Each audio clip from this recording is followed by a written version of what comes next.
الرحيم وبه نستعين وهو خير المعين وصلى الله على سيدنا محمد وآله الطاهرين اللهم صل على محمد وآل محمد وعجل جناب سیدہ علیہ السلام کی موضوع کے اوپر ان ایام میں گفتگو آپ کی خدمت میں پیش کی جا رہی ہے۔ جناب سیدہ سلام علیہ کی شہادت کی مناسبت سے ہمیشہ ہم ایک سلسلہ گفتگو شروع کرتے ہیں جس میں کوئی نہ کوئی پہلو اٹھاتے ہیں۔ اس موقع پہ ابھی ہم نے جس موضوع کا انتخاب کیا ہے وہ فدق کا قرآن کریم کی سورہ حشر آیت نمبر 6 اور 7 کے تناظر میں جائزہ لینا ہے۔ اس حوالے سے اہل سنت اور اہل تشیع میں مختلف طرح کے شبہات اور آپس میں مناظرے اور لے دے موجود ہے، اور اس میں ظاہراً حق بات بھی بیان نہیں ہوتی، اور شبہات کے ابھارنے میں بہت ساری حق باتوں کو نظر انداز بھی کر دیا جاتا ہے۔ ہماری یہاں پہ یہ کوشش نہیں ہے کہ ہم فقط کسی مناظرے کا حصہ بن کے زبردستی ادھر ادھر کے سہارے لے کے اپنی بات کو یا اپنے موقف کو مسلط کریں یا اس کو درست ثابت کریں، بلکہ قرآن کریم اور احادیث مبارکہ اور تاریخی کتب سے جو آشکار ہوتا ہے علمی قواعد کی روشنی میں، اسے آپ مومنین کی خدمت میں ذکر کیا جائے، یہ اصل مقصود ہے۔ کیونکہ جناب فاطمہ علیہ السلام وہ بالخصوص تمام مسلمین کے لیے، بالخصوص مکتب تشیع کی نگاہ میں ایک عقیدے سے تعلق رکھتی ہے۔ قرآن کریم میں ان کی مودت اور محبت واجب قرار دی ہے۔ نبی صلی اللہ علیہ وسلم کی صحیح سند احادیث مبارکہ شیعہ سنی دونوں کتب میں ہے کہ اللہ سبحانہ وتعالیٰ کے غضب کا معیار اور اللہ تعالیٰ کی رضایت کا معیار جناب سیدہ علیہ السلام ہے۔ اس لیے ان کی شخصیت، ان کی عظمت، سیدۃ النساء العالمین کا لقب، یہ ہمیں اس بات پہ ابھارتا ہے کہ ہم ان کی ذات سے مودت کا تعلق بھی پیدا کریں اور ان کی عظمت اور جلالت کو مد نظر رکھتے ہوئے ان کی ذات کو اسوہ حسنہ قرار دیں۔ جناب سیدہ علیہ السلام کے جو صدر اسلام میں مسائل ان کی شخصیت کے تناظر میں جو بیان کیے جاتے ہیں، ان میں سے ایک مسئلہ فدق ہے کہ گزشتہ سالوں میں اس کے اوپر تفصیلی ہماری گفتگو ہوئی ہے۔ انشاءاللہ تعالیٰ اس سلسلہ دروس میں ہم کوشش کریں گے کہ قرآن کریم کی آیات میں جو مال فے، مال انفال، مال خمس یا خمس، اس حوالے سے جو تذکرہ ہے اسے شیعہ سنی دونوں کتب کے تناظر میں دیکھیں۔ سورہ حشر آیت نمبر 6 میں اللہ تعالیٰ نے مال فے کا تذکرہ کیا ہے۔ میں آیت کو پہلے بیان کر دوں، پھر آج آپ کی خدمت میں تھوڑا سا فدق کا تعارف کرایا جائے گا، اگرچہ اس کا تفصیلی تعارف گزشتہ دروس میں ہو چکا ہے کہ آپ اس دروس کی طرف مراجعہ کیجئے۔ ہم صرف اسے مال فے اور اس کی تقسیم کے حوالے سے ہی فقط انشاءاللہ ملاحظہ کریں گے۔ سورہ حشر آیت نمبر 6 میں ارشاد باری تعالی ہوتا ہے وَمَا أَفَاءَ اللَّهُ عَلَى رَسُولِهِ مِنْهُمْ فَمَا أَوْجَفْتُمْ عَلَيْهِ مِنْ خَيْلٍ وَلَا رِكَابٍ وَلَكِنَّ اللَّهَ يُسَلِّطُ رُسُلَهُ عَلَى مَنْ يَشَاءُ وَاللَّهُ عَلَى كُلِّ شَيْءٍ قَدِيرٌ۔ یہ سورہ حشر آیت نمبر 6 ہے۔ سورہ حشر آیت نمبر 7 انشاءاللہ اگلے درس میں ہم پڑھیں گے۔ ہم اسے ایک خاص ترتیب سے لے کے چلتے ہیں کیونکہ یہ آیت سورہ حشر بالاتفاق مدنی سورہ ہے، اور مدینہ میں یہ آیت نازل ہوئی۔ مکی اور مدنی صورتوں کے حوالے سے بھی ایک چھوٹا تعارف کرا دوں، کیونکہ فدق کے مسائل میں اس حوالے سے مختلف شبہات اکٹھے کیے جاتے ہیں۔ مدنی اور مکی صورتوں کے مختلف معیارات بیان کیے گئے ہیں، لیکن جو مقبول ترین اس حوالے سے نظریہ ہے وہ یہ ہے کہ جو ہجرت سے پہلے آیات یا جو ہجرت سے پہلے صورتیں نازل ہوئی ہیں وہ مکی صورتیں کہلاتی ہیں۔ جو ہجرت کے بعد آیات نازل ہوئی ہیں یعنی ہجرت کے بعد صورتیں نازل ہوئی ہیں وہ مدنی صورتیں کہلاتی ہیں۔ یقیناً ایک واقعہ مدینہ میں اگر پیش آیا ہے اور ہجرت کے بعد پیش آیا ہے تو اور اس کا بیان پھر سورہ یا آیت کی صورت میں نازل ہوا تو وہ مدنی سورہ ہوگی. لیکن اس معیار کا اثر کہاں پہ برپا ہوتا ہے؟ توجہ کیجئے گا، کیونکہ ہم نے معیار کیا بیان کیا ہے. اگر ہجرت سے پہلے آیت یا سورہ نازل ہو وہ کیا کہلائے گی؟ مکی. اور اگر ہجرت کے بعد آیت یا سورہ نازل ہوئی ہے وہ کیا کہلائے گی؟ مدنی. اب اگر ہجرت سے پہلے سفر ہوا مدینہ کی طرف اور وہاں پہ کوئی واقعہ پیش آیا اور قرآن کریم نے اس واقعے کی طرف اشارہ کرتے ہوئے امت اسلامیہ کے لیے ایک حکم بیان کیا، آیا یہ مکی آیت کہلائے گی یا مدنی؟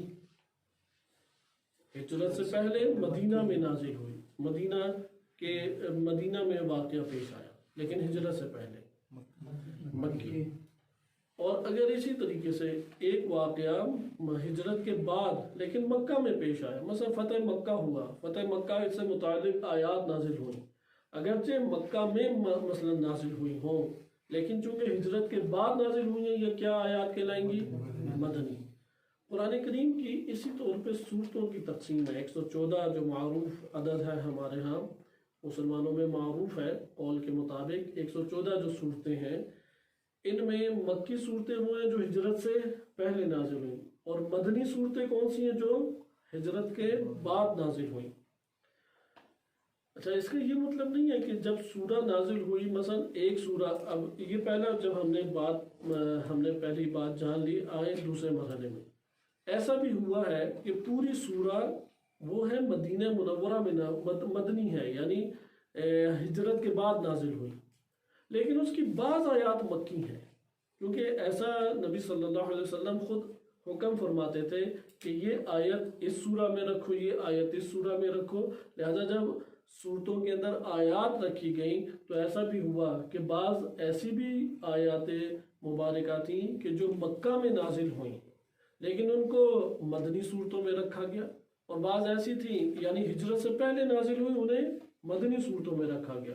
اور ایسا بھی ہوا ہے کہ ہجرت کے بعض آیات نازل ہوئی لیکن انہیں مکی صورتوں میں رکھ دیا گیا.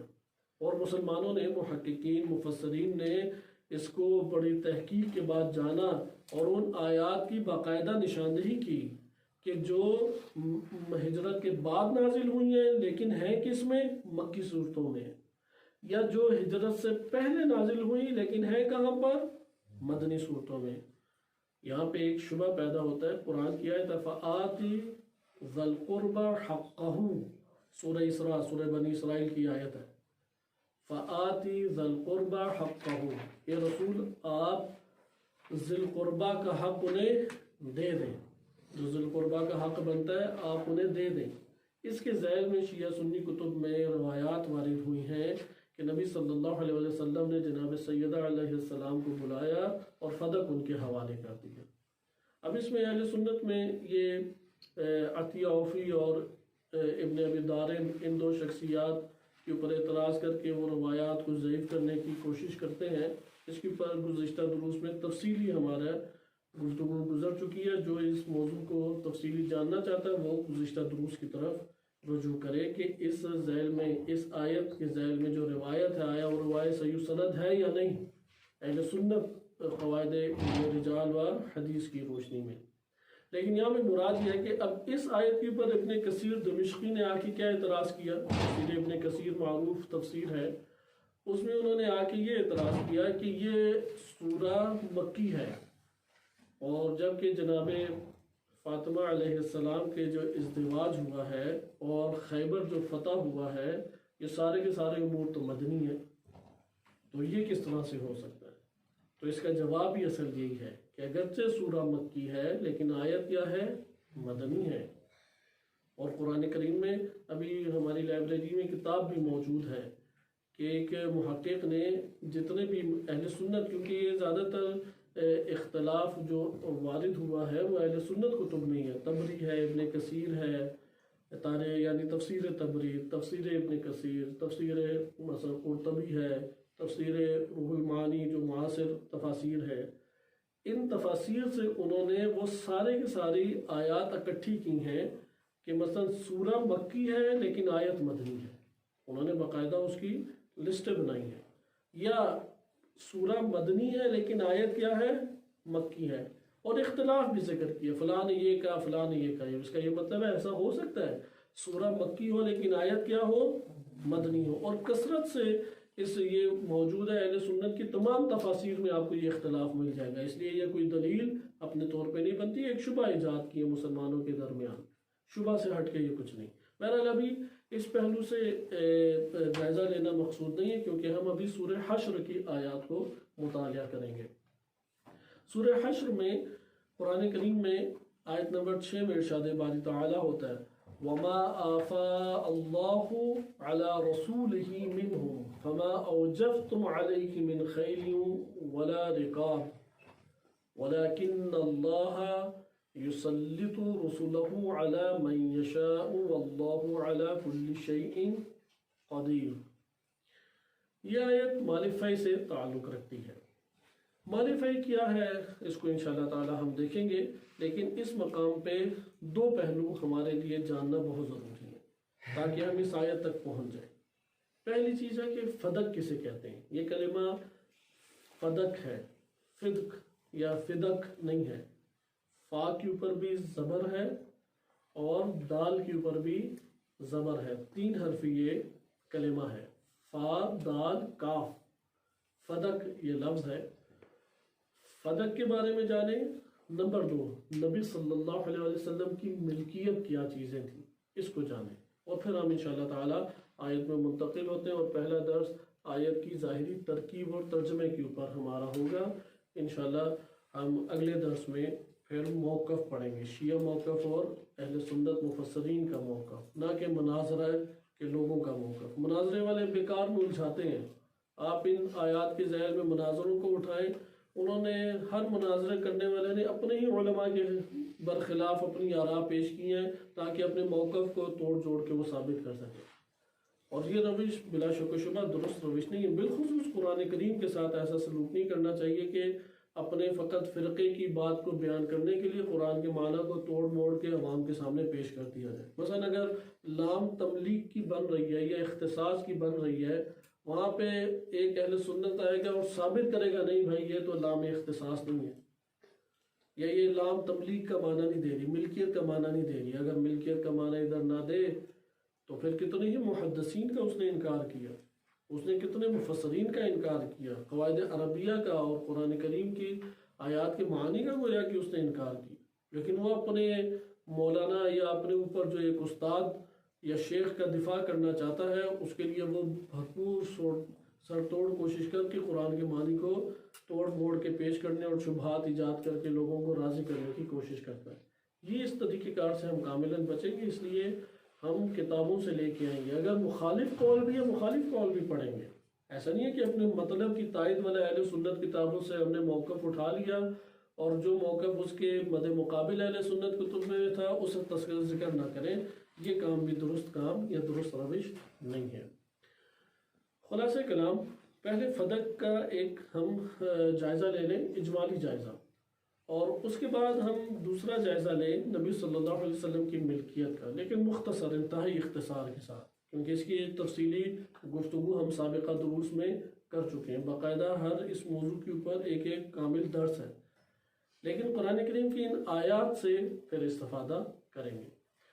فدق ایک گاؤں کا نام ہے، ایسا نہیں ہے کہ ایک باغ تھا فقط، تصور باطل ہے یہ، باغ فدق، باغ فدق کلمہ درست نام نہیں، اگرچہ مکتب تشیع میں جو کتابیں لکھی گئی ہیں اس کے اوپر لکھا ہوتا ہے باغ فدق، باغ نہیں تھا وہ۔ یا اسی طریقے سے اہل سنت کتب میں بعض ہے صرف ایک نخلستان، صرف ایک خالی چھوٹا سا وہ نخلستان یا باغیچہ نہیں تھا، فدق ایک گاؤں تھا، باقاعدہ ایک دیہات تھا۔ مدینہ کے ارد گرد یہودیوں کے قبائل آباد ہو گئے۔ اب یہ اس تاریخ میں ہم جا سکتے ہیں کہ یہودی کب آئے، کس سال آئے، کس نسل سے تھے، ان کی نسلیں کیسے مدینہ اور مکہ میں پل بڑھ گئیں، اس کے آنے کی وجوہات کیا تھیں، ان ساری بحثوں کو ہم اس سے کنارہ کش ہوتے ہیں، کتب میں موجود ہیں، مطالعات آپ دوستان یا جو تحقیق کرنا چاہے کر سکتا ہے۔ خلاصہ کلام کہ مدینہ منورہ اور اس کے ارد گرد قبائل آباد ہیں، مدینہ کے اندر بھی قبائل تھے بعض، اور مدینہ سے باہر بھی قبائل یہودیوں کے موجود تھے۔ قبائل کا مطلب کیا ہوتا ہے؟ یہ آج بھی آپ پاکستان کے بعض علاقوں میں جا کے دیکھ سکتے ہیں، خصوصاً خیبر پختونخوا اور بلوچستان میں بعض ابھی بھی قبائل کی صورت میں رہتے ہیں۔ ایک بڑی سی چار دیواری ہوتی ہے اور اس چار دیواری میں پورا خاندان رہ رہا ہوتا ہے، اور کچھ جدی پشتی تک چلے جاتے ہیں، یعنی کئی نسلوں کے خاندان ایک ساتھ ہی رہ رہے ہوتے ہیں۔ آپ سمجھیں کہ ایک چار دیواری کے اندر کوئی 50-60 گھر بنے ہوتے ہیں، 50-60 الگ الگ فیملیز اندر رہ رہی ہیں، اور پھر ان کے اپنا سسٹم ہوتا ہے، اپنے اندر اصول ضوابط ہوتے ہیں۔ اگرچہ یہ ابھی تقریباً ختم ہوتا جا رہا ہے، شہری زندگی اور دیہی زندگی کے کھلنے کی وجہ سے یہ ختم ہوتا جائے، لیکن قبائل پہلے اسی طرح رہتے تھے۔ آپ ابھی اگر انشاءاللہ توفیق ملے مدینہ منورہ کی زیارت کریں تو وہاں پہ کعب احبار کے ابھی بھی اس طریقے سے قلعے موجود ہیں، یا اس کے وہ چار دیواری احاطہ موجود ہے، یعنی یہودیوں کے آثار ادھر موجود ہیں۔ اہل بیت علیہ السلام کے جتنے آثار تھے سب انہوں نے مٹا دیے، سوائے جنت البقیع کی چند قبور عالیہ کی، سب کے سب انہوں نے مٹا دی۔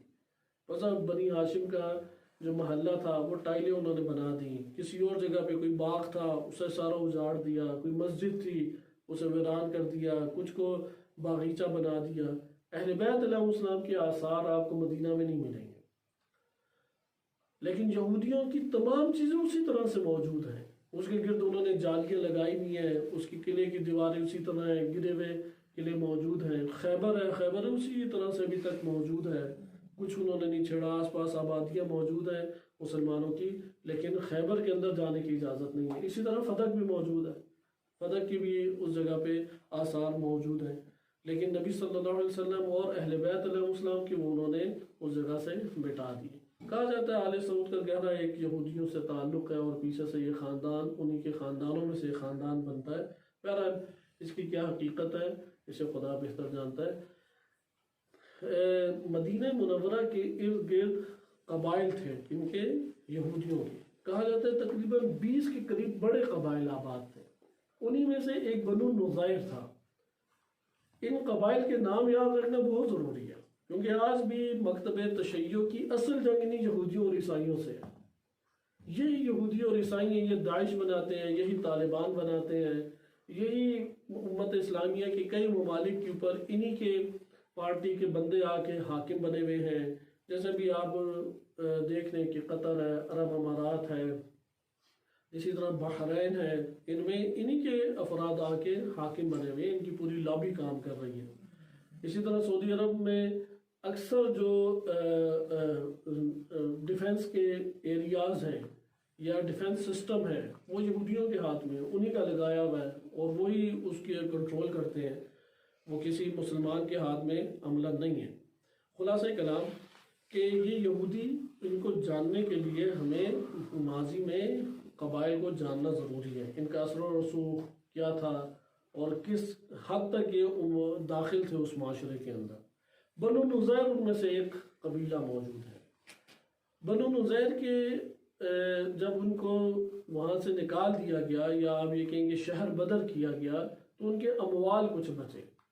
فدق کا تعلق انہی چھوڑے ہوئے اموال میں سے ہے، یہ بنو نظیر کے اموال میں سے تھا، یعنی بنو نظیر اس کا پورا قبیلہ تھا۔ انہوں نے کئی گاؤں دیہات اور قلعے بنائے ہوئے تھے، قلعے بھی تھے ان کے، اور کئی دیہات آباد کیے ہوئے تھے۔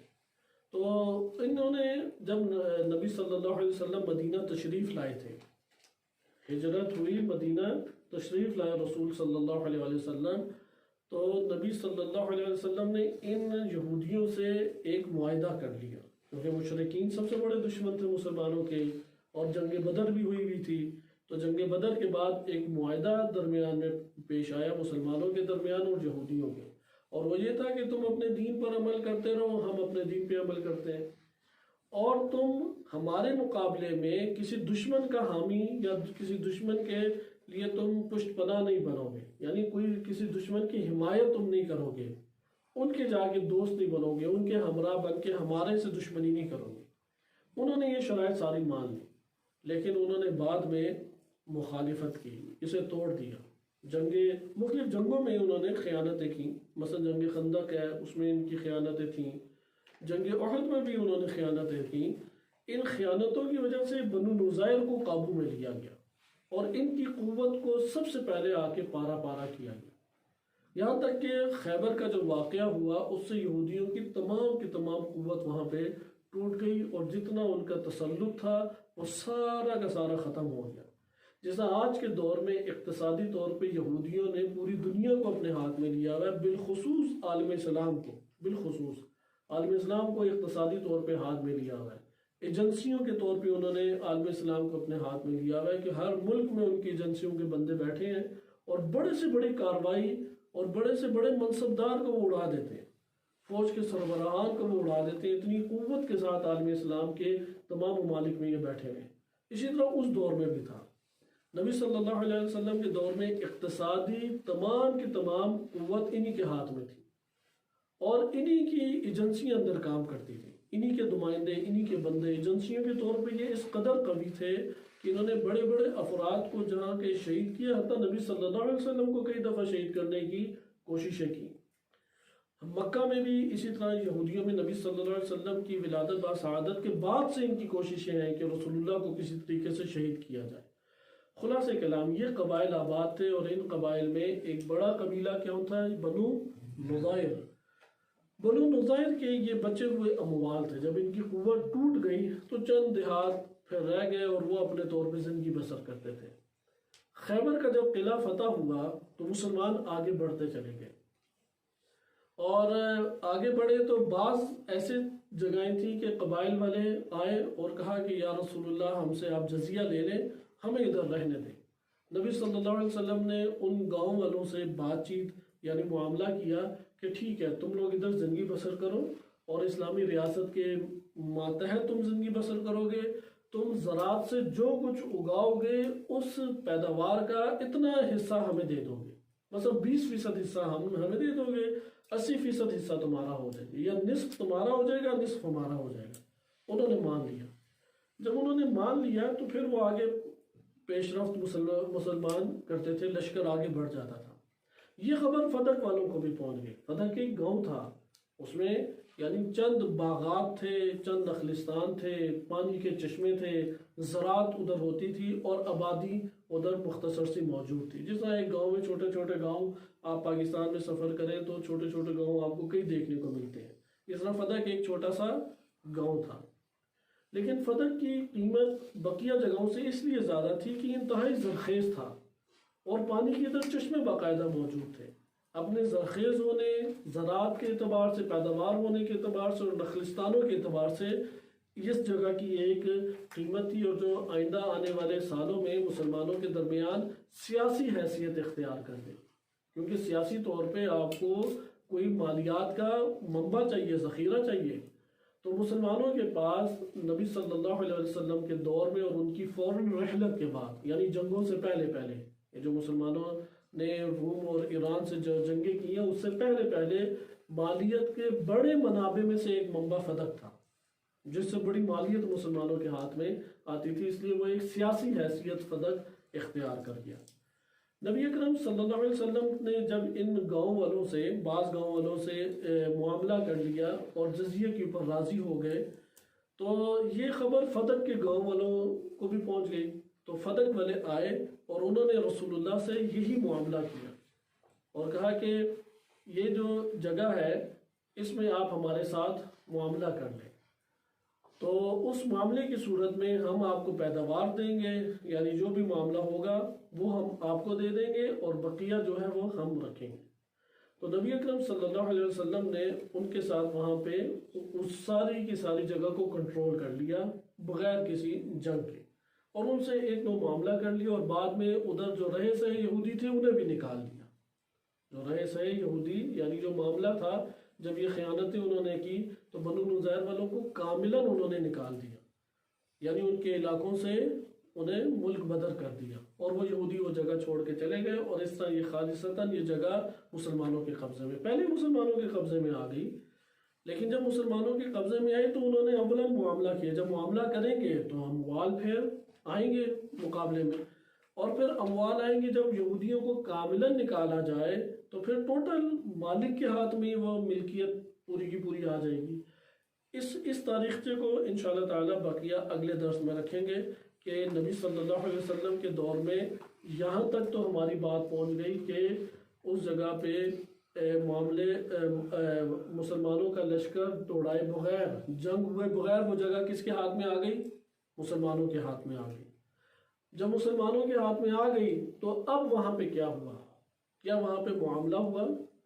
اگر معاملہ ہو بھی تو معاملہ ہونا الگ چیز ہے، اور اس زمین کا، اس پورے علاقے کا مالک ہونا کیا ہے؟ الگ چیز ہے۔ ہم اس جگہ پہ ایک روایت پڑھتے ہیں، اور یہ جو روایت ہمارے پاس ہے یہ اہل سنت میں صحیح سند طرق سے وارد ہوئی ہے، اور متعدد اہل سنت نے اسے صحیح سند بھی قرار دیا ہے۔ مسند ابی یعلا میں احمد بن علی الموصلی ہیں، انہوں نے اس کو نقل کیا، جلد نمبر 2 صفحہ نمبر 499، حدیث ہے 1346۔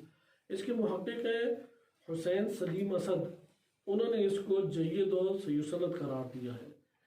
اس کی اختتام کا حصہ آپ ملاحظہ کریں، کیونکہ یہ ابو سعید خدری رضی اللہ عنہ سے ہے کہ وہ کہتے ہیں کہ نبی اکرم صلی اللہ علیہ وسلم نے خیبر میں علم وہ امام علی علیہ السلام کے سپرد کیا، اور ان کے بارے میں فرمایا کہ لا یفر بہا، کہ یہ یہاں سے فرار ہونے والے نہیں ہیں، کیونکہ پہلے جو بھی گیا تھا وہ فرار ہو کے واپس آیا۔ تو کرار غیر فرار کا لقب دیا نبی صلی اللہ علیہ وسلم نے، شیعہ سنی دونوں صحیح سند روایات میں وارد ہوا، اور امام علی علیہ السلام نے اس کو فقبضھا، جھنڈے کو، پرچم کو لے لیا، ثم انطلقا۔ چلے یہ حدیث نمبر دوبارہ بیان کر دوں، 1346 صحیح سند روایت ہے۔ ثم انطلقا، پھر امام علی علیہ السلام چلے، یعنی آگے بڑھتے فتوحات کرتے چلے گئے، حتی فتح اللہ فدک و خیبر، یہاں تک کہ اللہ نے فدک کو بھی فتح عطا کی، فدک پر بھی اور خیبر پہ بھی۔ کن کے ہاتھوں سے؟ امیر المومنین امام علی ابن ابی طالب علیہ السلام کے ہاتھوں سے فدک کو بھی فتح حاصل ہوئی اور خیبر کو بھی فتح حاصل ہوئی، اور پھر اس کے جو کھجوریں ہیں اس سے مسلمانوں نے استفادہ کی۔ یعنی ہوا کس طریقے سے، جب خیبر فتح ہو گیا تو دھاک بیٹھ گئی، اور پھر جب کچھ گاؤں کے افراد نے معاملہ کر لیا تو یہ فدق والے بھی معاملہ کرنے آ گئے۔ اب ہوا یہ کہ مسلمانوں کا لشکر پورے اپنے اسلحے کے ساتھ، اپنے پورے نظم اور ترتیب کے ساتھ، روب دبدبے کے ساتھ فدق کے گاؤں میں پہنچا، یا پہنچنے والا تھا، تو ادھر کے لوگوں نے آ کے نبی اکرم صلی اللہ علیہ وسلم کے حوالے پورا کا پورا علاقہ کر دیا، کہا کہ یہ آپ کے حوالے ہے، آپ اب جب مالک اس کے ہیں، یعنی ایک رئیس کے اعتبار سے آپ ہم سے معاملہ کریں۔ تو انہوں رسول صلی اللہ علیہ وسلم نے معاملہ قبول کیا، یعنی اس جگہ کو اپنی ملکیت بنا لیا۔ اس جگہ پہ مسلمانوں نے کوئی جنگ کی، خیبر میں تو جنگ ہوئی تھی باقاعدہ، لیکن اس جگہ پہ مسلمانوں نے جنگ نہیں کی۔ رسول اللہ اور امام علی آگے بڑھے تھے، گئے تھے، تو امام علی علیہ السلام کا روب اور دبدبا بہت تھا، اس کی وجہ سے فدق کے گاؤں کے اندر جو یہودی رہتے تھے وہ تسلیم ہو گئے۔ ابھی ہم یہاں تک پہنچے، اس کے بعد پھر کیا ہوا، معاملہ کیسے ہوا، یہودی کب نکلے، آیا خلیفہ دوم کے دور میں سارے کے سارے نکلے، یا اس سے پہلے نکلے، یا اس سے پہلے کیا اس کی سچویشن تھی، اسے انشاءاللہ تعالی اگلے مرحلے میں ہم دیکھیں گے، تاکہ اپنے متعلقہ موضوع کے اندر رہ سکیں۔ مراد یہ تھی کہ فدق کا علاقہ اس طریقے سے مسلمانوں کے ہاتھ میں آ گیا کہ اس جگہ پہ گھوڑے نہیں دوڑے، جنگ نہیں ہوئی، مسلمانوں کے روب دبدبے سے، یعنی امیر المومنین علیہ السلام کے روب اور دبدبے سے، جیسا کہ مستند ابی یعلا میں آپ نے ملاحظہ کی حدیث مبارک کو، کہ ان کے روب اور دبدبے سے فدق کا جو پورا علاقہ ہے، گاؤں ہے، دیہات ہے، یہ مسلمانوں کے قبضے میں آ گیا، یعنی نبی صلی اللہ علیہ وسلم کے قبضے میں آ گیا۔ یہاں پہ ایک سوال ابھرتا ہے، وہ یہ سوال ابھرتا ہے کہ اگر مسلمانوں کے لشکر اس نے حملہ کیا ہے، جنگ ہوئی ہے، قتال ہوا ہے، اور گھوڑے دوڑائے گئے ہیں، گھوڑے دوڑانا ایک کنایا ہے، صحیح، گھوڑے دوڑانا ایک کنایا ہے، اس سے مراد کیا ہے کہ جنگ ہونا۔ اگر اس جگہ پہ جنگ ہوئی ہو تو غنیمت کی صورت میں مال تقسیم ہوتا ہے، یہ تو واضح ہے مسلمانوں کے درمیان واضح. اس کے احکام میں کچھ اختلاف ہے کہ گھوڑ سوار کو کتنا ملے گا اور پیدل کو کتنا ملے گا. مثلا بعض جگہوں پہ ہے کہ گھوڑ سوار کو ڈبل ملے گا اور پیدل کو اس کے مقابلے میں ایک حصہ ملے گا. تو انشاءاللہ تعالی ہم اس کو جائزہ مال فے کے ذیل میں لیں گے. لیکن غنیمت اس صورت میں کیا بنے گا؟ جو مال مسلمانوں کے ہاتھ میں آئے گا وہ کیا کہلائے گا؟ غنیمت کہلائے گا. بس اگر جنگ ہو، گھوڑے دوڑائے گئے ہوں، تو پھر جو اموال، علاقہ پورا ہے، کھیت ہیں، جنگ کے اندر تلواریں ہیں، زرع ہیں، جو چیزیں بھی آئیں گی وہ کیا کہلائیں گی؟ غنیمت. اور غنیمت میں مجاہدین کا حصہ ہوگا جو جنگ لڑا ہے، اس کو باقاعدہ حصہ دیا جائے گا. لیکن اگر جنگ نہیں ہوئی اور اب اموال ہاتھ میں آ گیا، اب اس کا کیا کیا جائے؟ اب یہاں پہ سوال پیدا ہوتا ہے یا نہیں؟ کیونکہ غنیمت میں تو تقسیم قرآن کریم نے بیان کر دی. اللہ اور اس کے رسول کا بھی حصہ ہے، مجاہدین کا بھی حصہ ہے، اور پھر نبی صلی اللہ علیہ وسلم اپنے ثوابدید کے اوپر حصوں کو تقسیم کر سکتے ہیں. لیکن اس کے سہام یعنی حصے بھی بیان کیے. کتنا حصہ ہے؟ 5% ہے، 10% ہے، 20% ہے. اس حصے کو بھی آ کے دین اسلام نے بیان کیا اگر غنیمت ہو تو. لیکن اگر غنیمت نہیں ہے، لشکر دوڑے ہیں، لشکر نہیں دوڑے اور ایک اموال ہاتھ میں آ گئے، مثلا اتنا بڑا فدق کا علاقہ ہاتھ میں آ گیا ہے، اب اس کے بارے میں کیا حکم ہے؟ آیا یہ جو لشکر ابھی گیا تھا، اب اس نے جنگ تو نہیں لڑی، ان میں سے کوئی اس کے اندر حق رکھتا ہے اپنا یا حق نہیں رکھتا؟ سوال تو یہ پیدا ہوگا نا.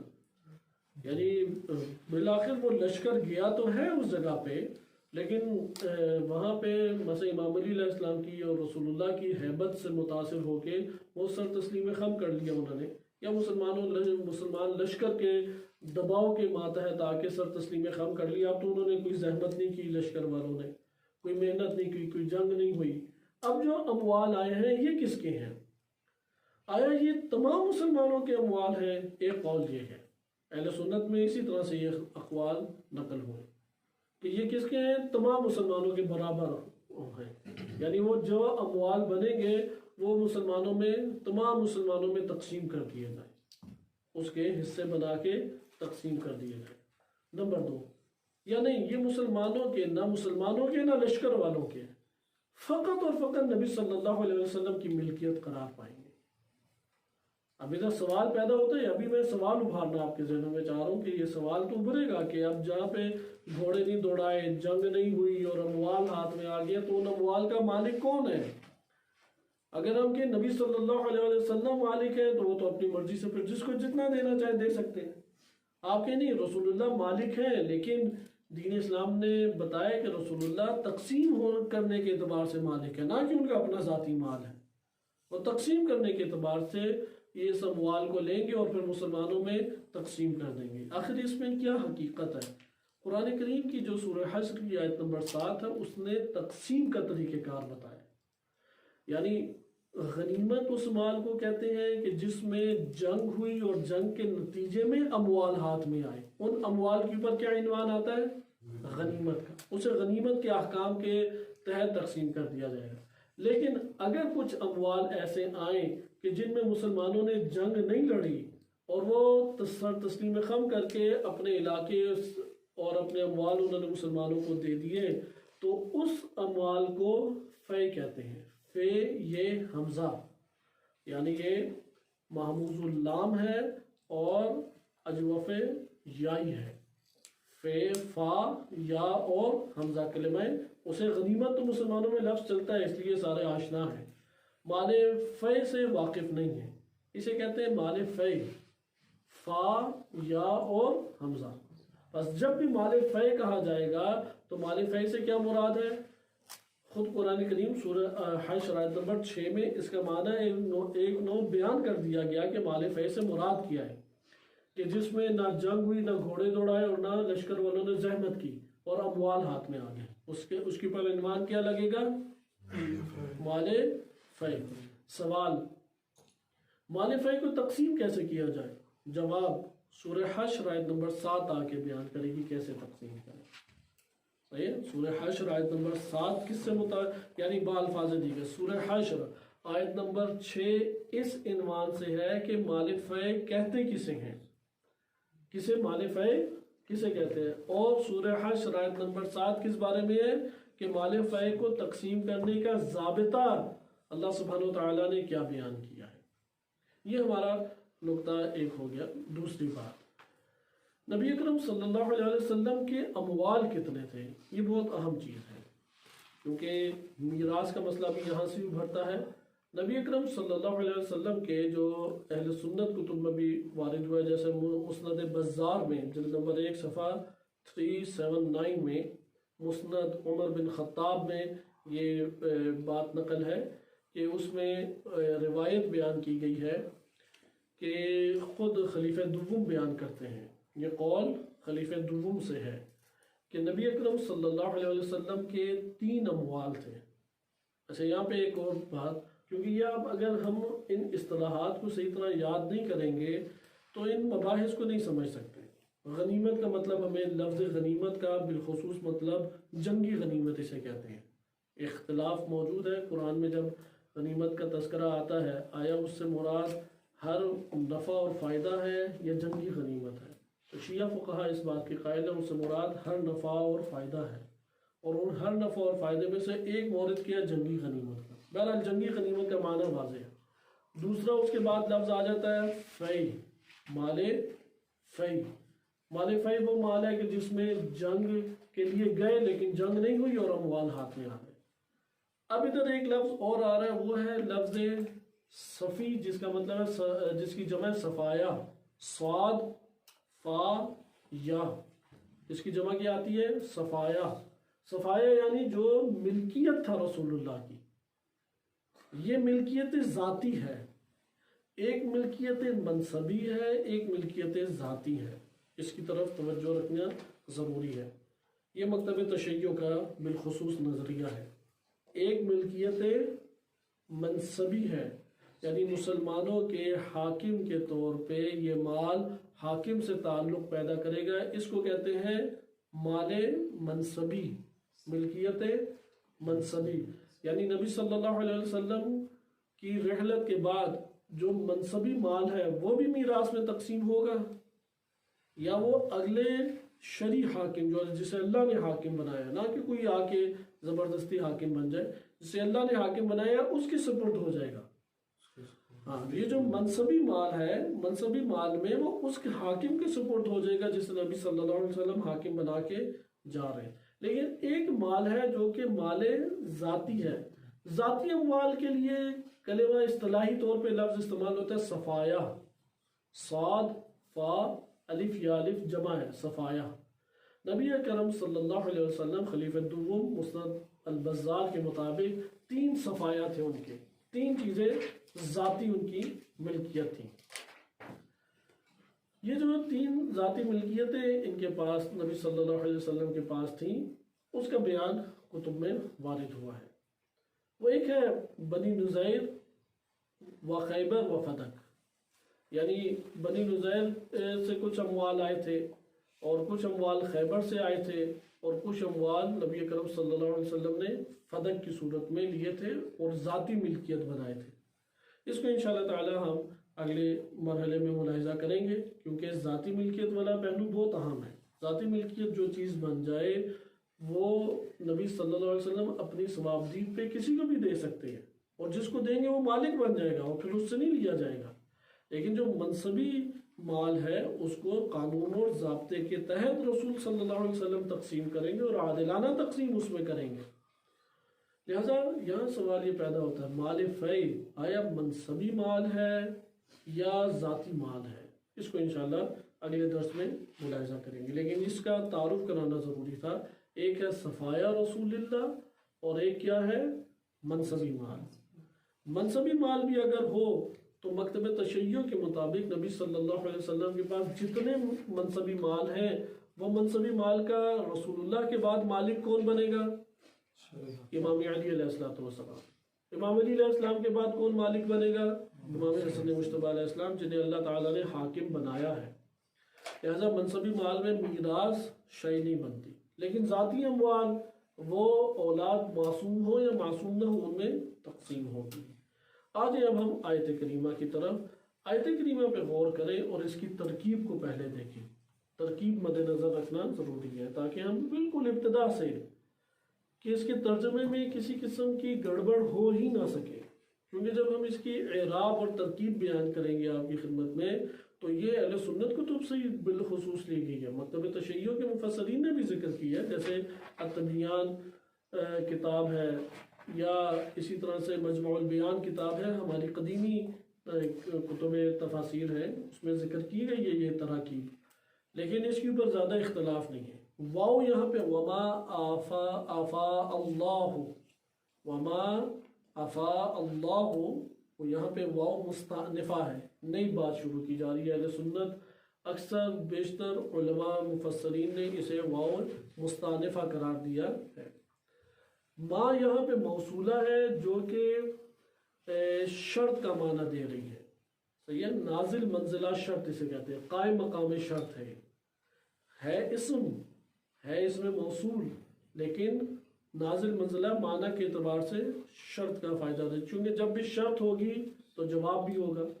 جیسے آپ اردو میں کہتے ہیں نا کہ دیکھو اگر تم نے یہ کام کیا تو میں یہ کام کروں گا، اگر اور تو اردو زبان میں جملہ شرطیہ کے لیے آتے ہیں۔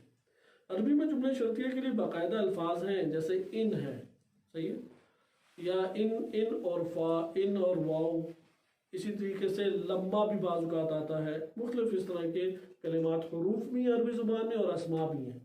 اس جگہ پہ ظاہراً کوئی حرف شرط نہیں آیا یا اس میں شرط نہیں آیا، لیکن معنی شرط والا یہاں پہ پیدا ہو رہا ہے۔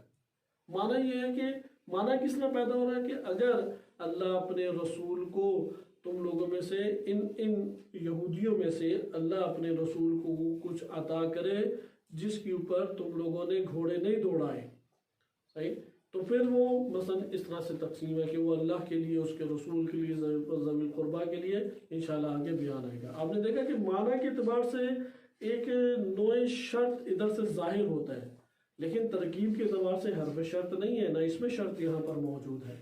تو ما یہاں پہ کیا، اس میں موصول ہے، اس میں موصول اپنے صلہ کے ساتھ مل کے مبتدا بن جائے گی، مبتدا خبر ہے، یہاں جملہ اسمیہ مبتدا خبر۔ ما افا اللہ، افا یہ باب افعال کا پہلا صیغہ ہے، فے سے کیا بن گیا، افا، یعنی افعلا کے وزن پر ہے، باب افعال کا پہلا صیغہ۔ فعل ماضی مفرد مذکر غائب کا صیغہ ہے، افا۔ اللہ اس میں جلالہ یہاں پہ فاعل آ رہا ہے اور ضمہ ظاہرہ جو ہے اس کی علامت بھی ہے۔ اللہ، اللہ جو ایفا کرے۔ اب فے کا مطلب لغتاً کیا ہے انشاءاللہ تعالیٰ اسے ہم دیکھیں گے کہ آپ ظاہراً ادھر کے عطا کرنا کہہ لیں یا دے دینا، صحیح، یعنی اللہ جو ایفا کرے، علی رسولہ، علی حرف جر، رسول مضاف مضاف الیہ بن کے مجرور، یعنی رسول مجرور، اور جار مجرور کا تعلق کس سے ہے، خود فعل سے ہے، باب افعال سے، فعل ماضی سے ہے۔ منہم، یہاں پہ من حرف جر ہے اور ہم ضمیر جو کہ محلاً مجرور ہے۔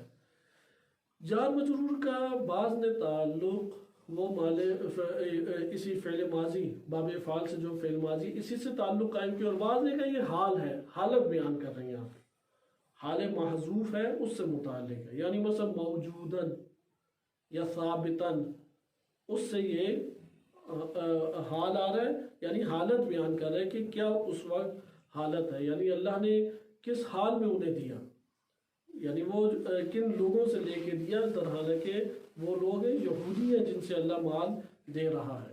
بس ترجمہ کیا بنے گا کہ اللہ اپنے رسول کے اوپر ان لوگوں میں سے، ہم ضمیر کن کی طرف لوٹ رہی ہے حقیقت میں، یہودیوں کی طرف نا، یا اگر آپ مسلمین کی طرف بھی لے لیں کہ ان لوگوں میں سے جن سے اللہ سبحانہ و تعالیٰ نے ظاہراً اموال جو کہ بنو نزیر کے تھے یا یہودیوں کے تھے، اس لیے ہم سے مراد یہ یہودی ہیں۔ تو ترجمہ ہمارے پاس کس طریقے سے آئے گا کہ اللہ سبحانہ و تعالیٰ نے ان اموال کو ان لوگوں سے بغیر لڑائی کے دلوایا، اللہ کا دینا، عطا کرنا، اللہ کا حوالے کر دینا، اللہ نے یعنی فاعل کون ادھر بن رہا ہے؟ اللہ سبحانہ وتعالیٰ کی ذات. اللہ نے اپنے رسول کو دیا. کن سے لے کے دیا؟ کن سے یہ دلوایا؟ منہم، ان یہودیوں سے. صحیح ہے؟ کس طریقے سے؟ بغیر لڑائے. کیونکہ ایفا کے مطلب میں ہی آپ کہیں گے کہ یہ آپ مطلب کہاں سے لے آئے؟ بغیر لڑائی جھگڑے اور جنگ و جدال کے مال دلوایا. یہ مطلب کہاں سے لے کے آئے؟ تو کیا ہم جواب دیں گے یہ مطلب ہم لے کے آئے خود فے کلمہ فے سے.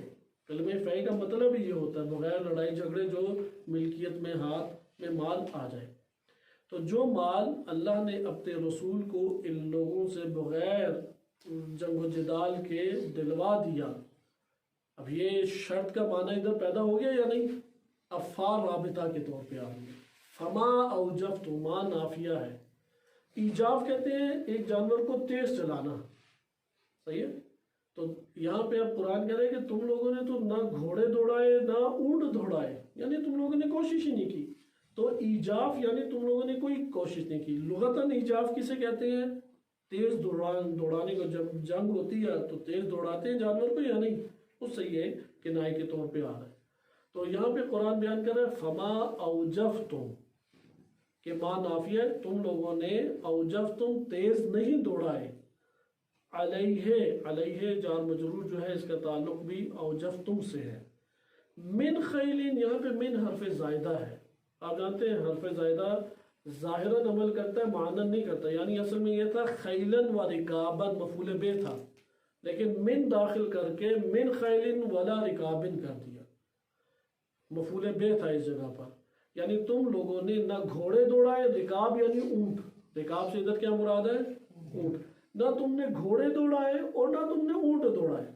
اس پر یعنی اس مارکے میں نہ تم لوگوں نے گھوڑے دوڑائے اور نہ اونٹ دوڑائے ہیں. فما اوجفتم علیہ من خیل ولا رکاب، پس تم نے اس مارکے میں نہ تیزی کے ساتھ من خیلن یعنی خیلن تھا، من بلاغت کی وجہ سے کہ اس کے اندر بلاغی حسن آیت میں پیدا ہو جائے، اللہ سبحانہ وتعالیٰ نے من کا استعمال کیا. اور بھی اس کے مقاصد ہو سکتے ہیں، اہداف، یہ ایک لغت کی بحث ہے.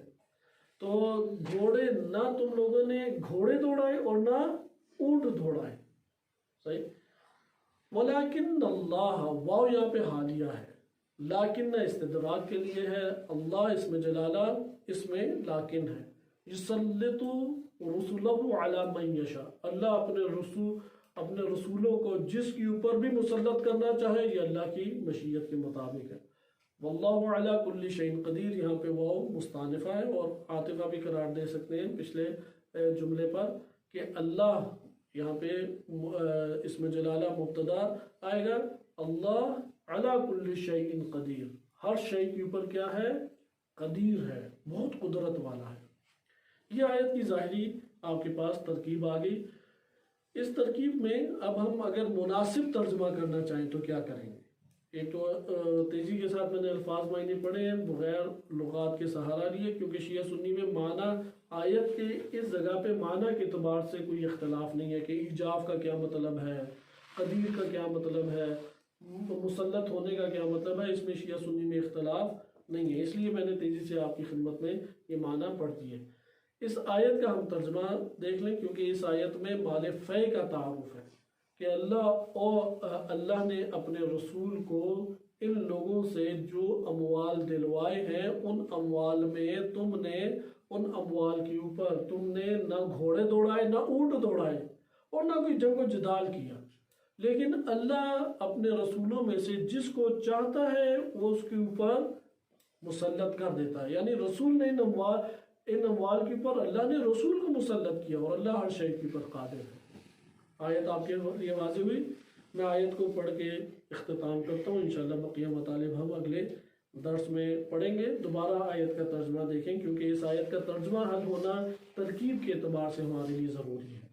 کہ ہاں آپ نے فے کا مطلب بھی ملاحظہ کیا کہ جیسے میں نے عرض کیا کہ فے مال فے جو ہمارے پاس ہے فا یا اور حمزہ، اس کا معجم المقاییس سے لغہ میں مطلب رجوع کا لکھا گیا. رجعہ، رجوع کرنا. ہم نے ایک محاورتاً ترجمہ کیا جیسا کہ مفسرین اور مترجمین نے کیا، اور وہ کیا ہے؟ عطا کرنا، صحیح ہے، لوٹانا، پلٹانا۔ ویسے کیا اس کا لغتاً مطلب ہے؟ رجوع کرنا، یا مفردات راغب میں اس کو ذکر کیا گیا ہے، اور انہوں نے کلمہ فے کے معنی جو ذکر کیے وہ یہ ہے کہ ایک اچھی حالت کی طرف، الرجوع الی حالت محمودہ، اچھی حالت کی طرف پلٹا دینا۔ ما افا وما افا اللہ علی رسولہ، اللہ نے اپنے رسول کی طرف جس کو پلٹا دیا، اللہ نے اپنے رسول کی طرف جس کو عطا کر دیا، صحیح، کس سے لے کے عطا کیا ہے؟ منہم، ان لوگوں سے لے کے اپنے رسول کو عطا کیا۔ ادھر توجہ کریں، عطا کرنے والی ذات یا پلٹانے والی ذات کون ہے؟ اللہ کی ذات۔ کس کو دیا جا رہا ہے؟ رسول کو۔ کن سے لے کے دیا جا رہا ہے؟ یہودیوں سے لے کے دیا جا رہا ہے۔ یہ پہلا حصہ واضح۔ تو اس جگہ پہ قرآن کہہ رہا ہے تم میں سے کوئی اپنے حق کا مطالبہ نہ کرے، یہ یعنی بات آیت کے اندر پوشیدہ ہے، اپنے لیے کسی حق کا اندر مطالبہ نہ کرے۔ کیوں کا جواب آ رہا ہے، فما اوجفتم علیہ من خیل ولا رکاب، کہ تم لوگوں نے اس کے ولا رکاب، دیکھیں نیچے کسرہ ہے، ولا رکاب، تم لوگوں نے اس کے اوپر نہ گھوڑے دوڑائے ہیں اور نہ اونٹ دوڑائے ہیں۔ جب تم لوگوں نے زحمت ہی نہیں کی تو تم اپنے حصے کے لیے بھی طلبگار نہیں بن سکتے۔ بس عطا کی اللہ نے اپنے رسول کو لوٹا دیا، یہودیوں سے مال لے کے پلٹا دیا رسول کی طرف۔ تو جو رسول کی طرف پلٹا دیا تو تم لوگوں نے چونکہ اس کے اوپر گھوڑے اور نہیں دوڑائے اور اونٹ نہیں دوڑائے اور جنگ و جدال نہیں کی، اس لیے اس کے اوپر تم لوگوں کا کوئی حصہ نہیں بنتا۔ وَلَكِنَّ اللَّهَ يُسَلِّطُ رُسُلَهُ عَلَى مَن يَشَاءُ، اللہ اپنے رسولوں میں سے جس کے اوپر بھی مسلط کرنا چاہیے وہ کر سکتا ہے۔ یعنی ان اموال کے اوپر اور اس آبادی کے اوپر اللہ نے اپنے رسول کو مسلط کر دیا۔ واللہ علی کل شیء قدیر، اللہ ہر شے کے اوپر قدرت رکھتا ہے۔ اب سورہ حشر آیت نمبر 7 کہ انشاءاللہ اسے ہم کل پڑھیں گے، اس میں تقسیم ہے، اسلوب یہی آیت کا، ما افا اللہ، وہاں پہ واو بھی نہیں ہے، اتصال پایا جاتا ہے، یہ بلاغ حسن ہے۔ علماء نے ذکر کیا ہے، شیعہ سنی دونوں علماء نے، کہ یہاں پر واو کا تذکرہ نہ ہونا بلاغت کے، پھر انہوں نے محاسن اس کے ذیل میں ذکر کیے ہیں، ادھر واو نہیں ہے۔ ما افا اللہ علی رسولہ من اہل القری، ان اہل القری سے پتہ لگ جاتا ہے ادھر ہم سے کیا مراد ہے، یہی گاؤں والے، اور قری سے پتہ لگ جاتا ہے کہ یہ ایک باغ نہیں تھا چھوٹا سا، قریہ تھا، گاؤں تھا۔ فللہ ولرسولہ، وہ جو اللہ نے عطا کیا وہ مال کس کا ہے؟ وہ اللہ کا اور اس کے رسول کا۔ پھر انشاءاللہ اس کو ہم کل ملاحظہ کریں گے۔ لیکن سورہ حشر آیت نمبر 6، اس کے معنی، اس کی ترتیب، اس میں خصوصاً متعلق اور یہ والی بات کہ پلٹانے والی یا دینے والی ذات اللہ کی ہے، جس کو دیا جا رہا ہے وہ رسول ہے، جن سے لے کے دیا جا رہا ہے وہ اہل قری یعنی یہودی ہیں۔ اور اس کے اوپر مال چونکہ انہوں نے گھوڑے نہیں دوڑائے، اس لیے یہ مسلمانوں میں کوئی طلبگار اپنے حصے کا نہیں بن سکتا۔ اللہ جس رسول کو چاہتا ہے اس کو اپنی مشیت کے مطابق مسلط کر دیتا ہے۔ اور صلی اللہ علیہ سیدنا محمد وآلہ وسلم۔